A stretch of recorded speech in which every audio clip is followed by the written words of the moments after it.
કર્ણાવતી નગરનો રાજા કર્ણદેવ તથા રાણી રૂપમતી હતી. કર્ણદેવ પૂરો અભિમાન તથા વિલાસી હતો. ત્યારે રાણીની રૂપમતી પ્રભુ ભક્તિ કરનારની અવસ્થામાં અને દયાળુ હતી. પવિત્ર ધર્મનું પાલન કરવું, પૂજા, ઉંમર, માતાજીની મમતા, વર્ષા તથા ભક્તિભાવની ભજન કીર્તિની કરતા પતિ આજ્ઞાનું પ્રભુ જ્ઞાન પ્રતિની સેવા કરવી. આવા ભક્તિ ભાવવાળી રાણી રૂપમતી ઘણીવાર રાજાનો સમજાવે કે આટલો બધો અહંકાર નકામો છે. આવું વિલાસી જીવન જીવનનું આપણા હિંમતમાં નથી.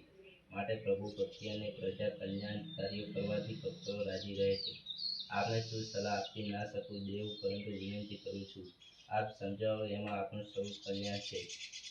રાણી સાંભળીને કર્ણદેવ રાણીની વાત સમજાવવા તૈયાર ન હતો. એવો રંગ રાગને વિલાસી જીવનમાં જ રહ્યો. આ કોઈ રાણી મનથી બહુ કોચવાટ છે, લાચાર છે. આમ એકવાર રાણી પોતાના મહેલમાં ઝરૂખામાં ઊભી છે. નિરાશી બનીને ત્યાં એની એક નજર દૂર કિનારે કેટલીક સ્ત્રીઓ ભેગી મળીને કંઈક ગાતીવત કરતી જોઈ. દાસીને હાંકર મારી. દાસી આવી એટલે એને મોકલી. દાસી પેલી સ્ત્રીઓ પાસે ગઈ. નમ્રતા પૂછ્યું, બાયું બેન, આપ સૌ પોતાના આ શું કરો છો?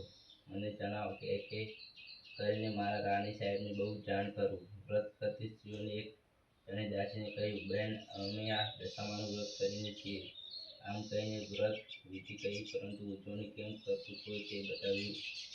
દાસી રાણી પાસે આવી તે સ્ત્રી જેવું કહ્યું તેવું જ રાણીએ બતાવ્યું. કે દાસી વ્રત સાંભળી રાણીના મનમાં આનંદ થયો અને તે હરખ થયો કે લાવ, હું મા દશામાનું વ્રત કરું. આમ વિચારીને રાણીએ દશામાનું વ્રત કરનાર સંકલ્પ કર્યો. તરત જ પેલી સ્ત્રીઓ બતાવ્યું પ્રમાણે 10 સૂતરના તાર લઈને ગાંઠો વાળી, કંકુ ચાંટા કરીને પોતાના હાથે બાંધ્યો. માતાજીનું સ્થાપ કરી કળશને 10 સૂતરના દોરા બનાવી બાંધ્યો અને ધૂપ દીપ પૂજન કરી માતાજીના કથા તથા વાર્તા ભક્તિથી પ્રસાદ આપવા છોડી દે. રાજાએ પ્રસાદ જોઈ પૂછ્યું, દેવી, આ શેનો પ્રસાદ છે? રાણીએ સર્વ વાત કરી છે. પોતાની હાથે બાંધેલી દશામાનો દોરો બતાવ્યો છે. રાજા ક્રોધિત ભરાયો. તરત જ રાણીને હાથે બાંધેલો દોરો તોડી નાખ્યો. બોલ્યો, ખબરદાર, આવા ટચિંગ કર્યા છે તો બધાની વાર્તાનો શુભ છે. કોઈ વાતનો ખોટ નથી. પછી આ ટચિંગ કરવાની શું જરૂર છે? રાણીએ હૃદય કઠણ ઉઠ્યું અને આ બાજુ દશામાનો ક્રોધ આવ્યો. મારું આવું ઘોર અપમાન! રાજા, તારી દશામાં બગડી. રાત્રે સપનામાં આવ્યા અને રાજાને કહે છે કે અભિમાનના રાજા, તે મારું ઘોર અપમાન કર્યું છે. તો હવે તો તારી દશા આમ જ કહી માતાજી જતા રહ્યા.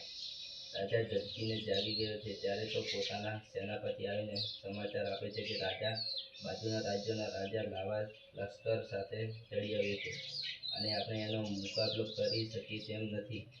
માટે કરીને આપ રાણી સાહેબ તથા બંને કુંવરોને લઈને નાસી છૂટો. સેનાપતિ આપને સમાચારથી રાજા હેતભાઈ ગયો.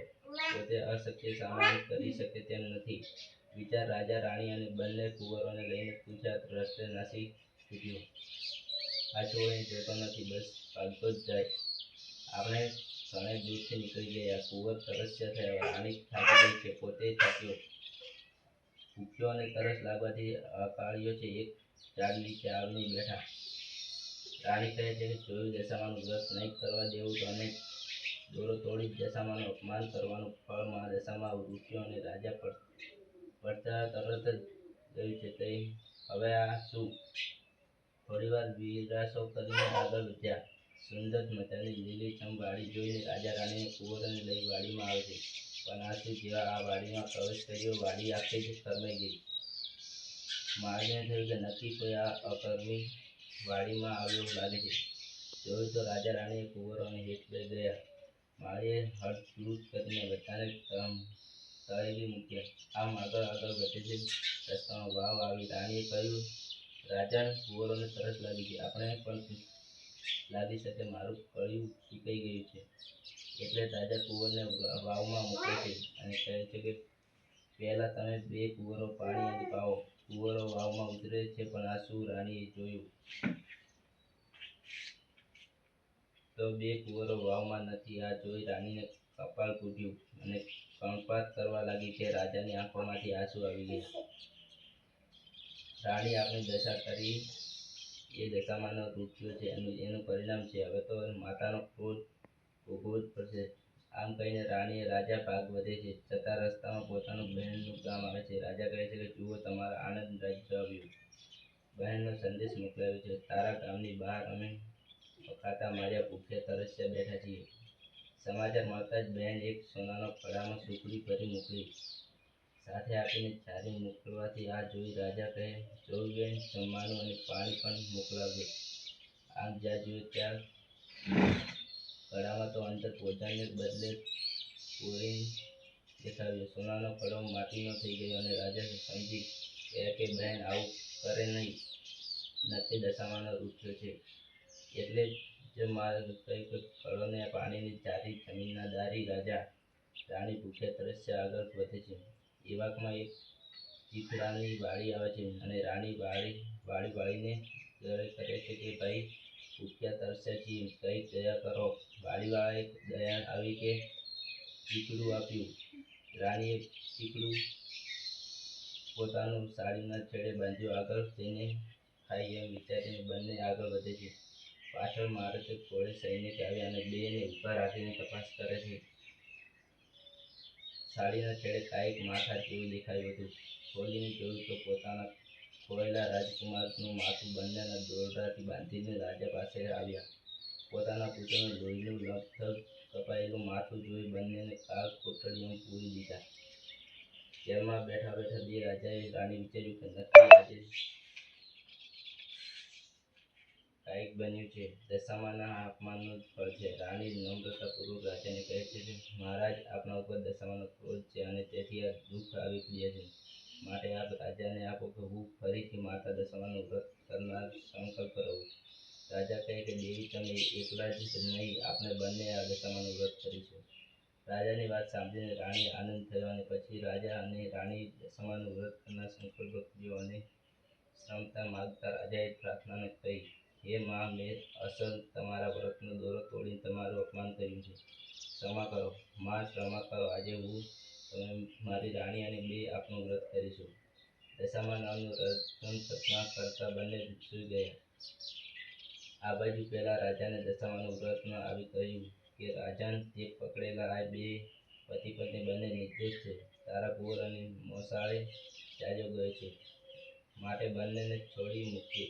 હું દશામાને જુઓ, મારી આજ્ઞાનો અનાદર કરીશ તો પાંચાલ કરી નાખીશ. રાજાની આંખ ઉઘડી. તરત જ પોતાના સેવકને બોલાવીને વિગત સમજાવી તપાસ કરનાર મોકલી આપ્યો છે. હું કુંવરને સમજાવીને સાથે લાવવાનો છે.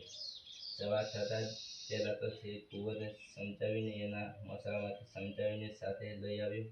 કુંવર હેમ ખેમ જોઈ સૌ રાજી થઈ ગયા. રાજાએ સેવકને હુમક કર્યો અને પેલા બંને પતિ પત્ની કેવીજોને માન સહિત લઈ આવ્યા. પછી તો રાજાએ બેયને ક્ષમા માગી. માન પાન સહિત સ્નાન કરીને હીરા મોતી જવેરાત આપી પાલમાંથી બેસાડીને બંનેને વિદાય કર્યા. રસ્તામાં ચીકડું આપ્યું અને તે વાડી આવી. રાજાને વાડીને થોડી સોના મોહર આપી રાજ્યને આભાર માન્યો. આગળ વધતા જ બંનેના ગામ આવ્યો અને રાજાએ કહ્યા, કળશ ચારી ઝાટકા અને દોડીને જોયું તો સોનાનો કળશ અને તેમાં સોનાની ચારી. સોનાના કડામાંથી સુકલી હતી. રાજા, જય દશામાં, જય દશામાં, તારી લીલાનો કોઈ પાર નથી. બહેનને હીરા મોતી, સોના મોહરો અને ભેટ મૂકવાની છે. ત્યાંથી તેઓ આગળ જતા પેલી વાવ આવે છે. નજીક જતા જોયું તો તે ડોશીમાં બંને કુંવરોને હાથ પકડીને ઊભા હતા. નજીક આવતા જ ડોશીમાં બે કુંવરને રાજા રાણીને પાછા આપ્યા. તે રાજા રાણી ઓળખી ગયા અને બોલ્યા, દશામાં, તમારો જય હો કહીને પગમાં પડ્યા છે. દશામાં કહે છે, રાજન, હું ઝીંઝું તો ન્યાય કરી લઉં અને ઊંઝું તો પાયમાલ કરી નાખું. ક્ષમા કરો માં, હું અભિમાન બંધ થયો અને આપની કરુણાને સમજાયો નહીં. ક્ષમા કરો માં, ક્ષમા કરો. દશામાં આશીર્વાદ આપ્યા.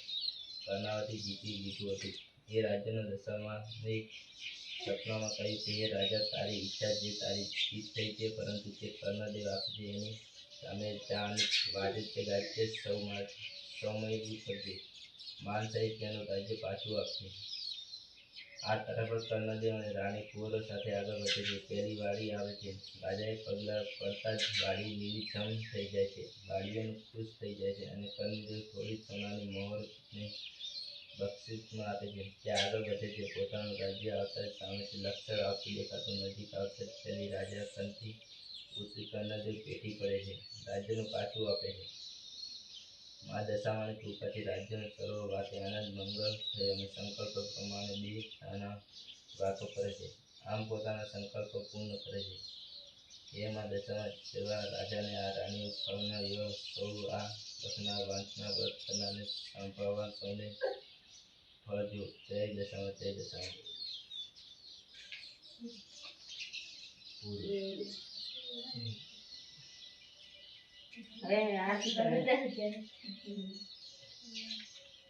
એક જ વાત થાય છે મોટે સમય એક મિનિટ હવે આ બીજી હવે ને ફોન હવે આપણે જેની છે તો આપણે ઓલી હતી કોરવાળી છે જે આપણે કોરની પડી છે પડી એમ બધા કામ હતા પેલા આપણે કાગળી પર એના ગળી છે એના